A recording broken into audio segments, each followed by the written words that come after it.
Hey, and welcome to Module 6. In this coaching module, what we want to talk about is cash flow management and how obviously managing your cash flow is probably one of the strongest keys to your long-term business success. We talk a lot about business cliches on this side, and one of those is definitely the one that says cash is king. Is it really? So many small business owners that I work with would say that profit is probably their first priority when they're planning their business success. So who's right? Is profit more important than cash, or is cash more important than profit? Obviously, you need both profit and cash flow to succeed in business, but I'd suggest to you that you can make all the profit you want, but if you can't turn that profit to cash in your bank quickly enough to be able to pay your bills on time, you're going to be out of business pretty quickly. So this coaching module is all about looking at some of those things that you can do to manage your cash flows better and to ensure your long-term business success. So look, perhaps the first thing we need to acknowledge is that profit does take time to turn into cash. We calculate profit pretty easily. It's the difference between the sales revenue that you make less all the costs it takes to run your business, including tax. But turning that profit into cash at bank does take time because your customers will use your credit terms. They don't pay you obviously on the day that you make the sale unless you're in a retail type business. We also need to acknowledge that profit is used for both business and for personal purposes. So once you've made that profit, you do something with it. You spend that profit. In terms of business expenses, you do things like buy capital equipment, you repay loans. And from a personal point of view, you probably return some of that profit to yourself as dividends or just as some form of profit distribution. Sometimes those outflows, those after profit outflows, are greater than your profit inflows. And that's the time where even though you're profitable, you find you can still be losing cash out of the business. So we need to make profit in the business, but we also need to make sure that we turn that cash into profit very, very quickly, or that profit into cash very, very quickly, and also that we don't overspend that profit in terms of our capital expenditure and our private expenditures. We need to balance up our cash flows. So good cash flow management is all about managing the timing of our cash inflows and the timing of our cash outflows. We know the dates that we need to make our business expense payments, like staff wages, like creditors, suppliers, our bank loan repayments. We know when we have to make those payments. So we have to time our cash flows to make sure that the money's coming in at the same time or before it needs to go out. Your aim is obviously always to try and speed up your receipt of your cash inflows and slow down your cash outflows, because we know the longer the money stays in your bank account, the more successful you're going to be. So we need to do things like make sure that we've got good credit management. We need to be following up our debtors, our outstanding receivables, to make sure we're receiving that money as quickly as we can. We can offer separate payment terms, incentives for our customers to pay early so that we can get that money coming in a lot quicker. I think we also need to acknowledge that you don't pay your bills when the invoices come in. If your suppliers are going to give you 30 days worth of credit terms, then make sure you utilise those credit terms as well and don't pay them until 30 days. So it's good to have a good payment history with your suppliers, but you don't want to do that at the expense of running down your own cash reserves. So it's all about the timing, the balancing of those of the cash inflows and the cash outflows. Let's talk about budgeting.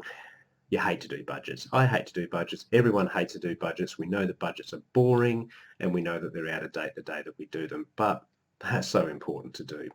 Instead of calling them budgets, I like to call them cash flow forecasts. We need to be able to forecast what our cash is going to look like tomorrow, next week, next month, next year.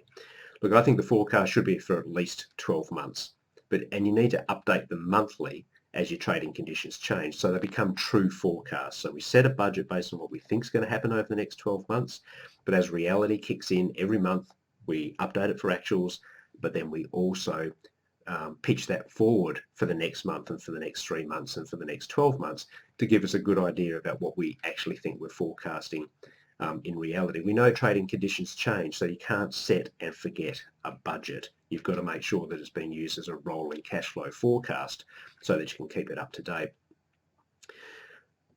It's not enough just to do a budget based on like a profit budget, our sales and our expenses, and then perhaps just assume that it's going to come in on a 30 days deferred basis or whatever it is. All budgets should be done using a three-way budget approach. So it starts with a profit budget. The profit budget needs to be converted to a cash flow forecast, and the cash flow forecast needs to roll into a balance sheet movement. So we can not only track the movements of what we expect our bank account balances to be, but also we look at our debtor balances, our stock balances, and our loan balances, so that we can see what our balance sheet is going to look like over the next month, 3 months, and 12 months as well. Obviously, when we're doing forecasts, when we're doing budgets, you have to be realistic. You're only fooling yourself if you set a budget that you know is impossible to achieve. What does that do? If your trading conditions are going to be horrible in the next 12 months, you need to set your budget on that basis and make some decisions about how you can either deal with it in the longer term or how you can improve it. So be realistic when you're preparing the budget. You're going to be submitting the budget to your bank manager, and he's no fool or she's no fool. So make sure that the budget is a good management tool. Talked about, you do need to actively manage your customer receivables, your debtor balances to drive that cash flow. It's no use being friends with all of your customers and giving them terms and letting them get off the hook in terms of paying on time. You've got to separate friendships and business relationships. Obviously, we need to have set policies in terms of collecting our debtors and chasing them up, no matter who that person is. We need to get the money in. So actively monitor your debtor levels and make sure that you follow through with your credit policies in terms of chasing up those customers. Also, in terms of your suppliers, and I've touched on this as well, don't pay your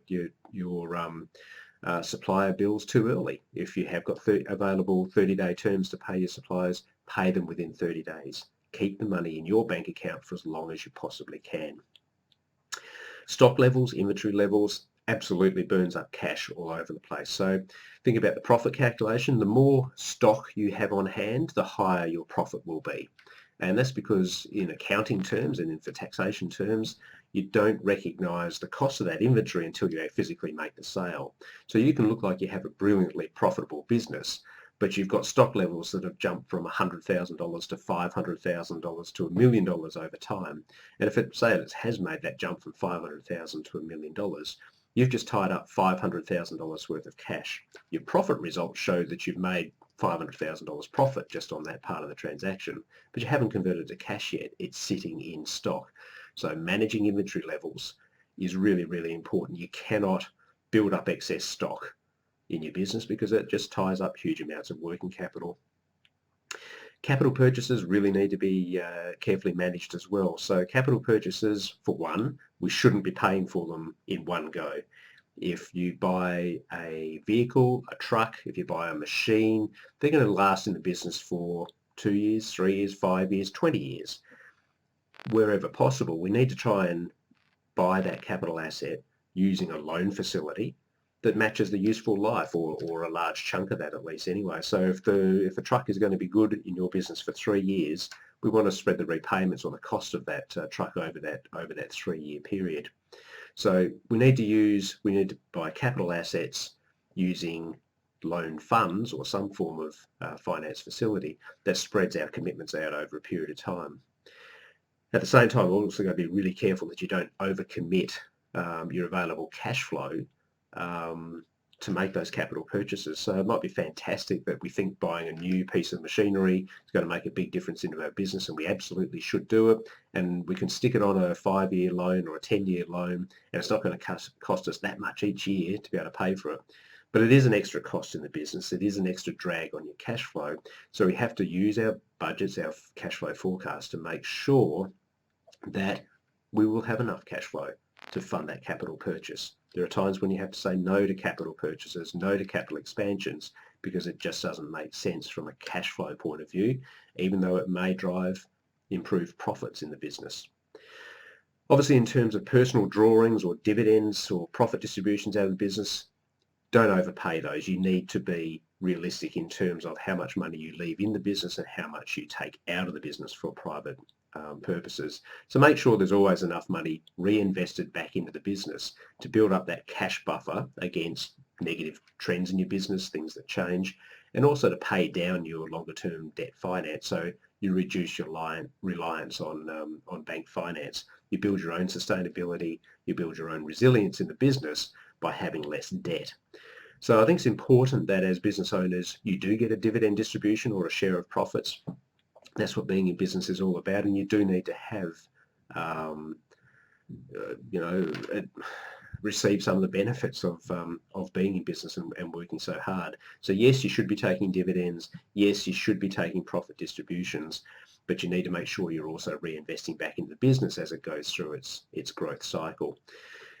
I like to look in my clients to adopt a dividend policy every year. So it may well be that when we're going through a high growth phase and we absolutely need every dollar of cash we can possibly get, that we might have a dividend policy that we might only pay out, say, 10% or at maximum 20% of our profits in terms of drawings to owners or dividend distributions to owners.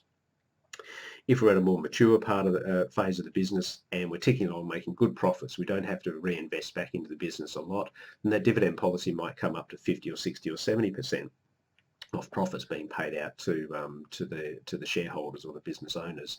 So it changes year to year, but I like to have a think about it at the start of every year. Have a look at the cash flow forecast, have a look at, make policy decisions in terms of whether we should be reinvesting profits or not. And if the business is hungry for cash, then we set a low dividend distribution level. If the business is not so hungry for cash in this year and over the longer term, then we can start to scale that dividend payment policy back up. Final tip, I think, in cash flow management is just to monitor all those KPIs around cash flow management. So things like stock turnover, things like debtor days, things like liquidity ratios. We'll talk about those later in some of the other business coaching modules that we come through. But there's lots of KPIs that you can monitor just to keep track of where your cash flow is. But at its essence, it's not that hard. We've got a cash flow forecast. Yes, you will have a cash flow forecast that should be very accurate over the next month and the next 3 months. It should be updated all the time. It should be a really strong reflection of what's going to happen in that short term, but then it should also be extended out to at least 12 months so we know what our midterm implications of cash flow are going to be as well. So keeping an eye on all of those KPIs, keeping an eye on our rolling forecast, cash flow forecast all the time, will allow you to manage cash flow properly and build sustainability into the business. So you need to remember that no matter how good your products are and how efficient your operating systems are, if your business runs out of cash, you will cease to exist. So the cliche is right. Cash is indeed king in your business, in my business, in every other business in the world, both large and small. We can't get away from it. We need to manage it very, very well. So what I'd like you to do now, go back into your business model, spend some time reviewing your current cash flow management systems, develop a strategy that's going to maximize the conversion of profit into cash in your business. If you want more detail or more information on how you can develop that cash management strategy for your business, there's a 22-page coaching manual and action plan as Module 6 in the Small Business MBA area. So where you're a member, where you're a full member of the club, just follow the link below this video to access that coaching manual. Obviously, if you're not yet a full member of the club, I'll provide some links there where you can sign up. Take the time now to look at your own cash flow performance, see if there's ways that you can improve your results. Add those strategies to your one-page business plan and make sure you start to implement those strategies. I think that's about all I need to talk about at this stage. With cash flow management, obviously the coaching manual goes into a lot more detail of strategies that you can do. Full members, if you've got any specific questions on how you can improve the cash flow management into your own business, log into the member clubhouse, submit your questions, and I'll answer those questions in one of the next masterclass sessions. So yeah, good luck in building your cash flow management strategy. I'll see you in the next coaching video, and in that one we're going to look at how you can build a winning team to drive your business success. Thanks very much. See you later. Bye.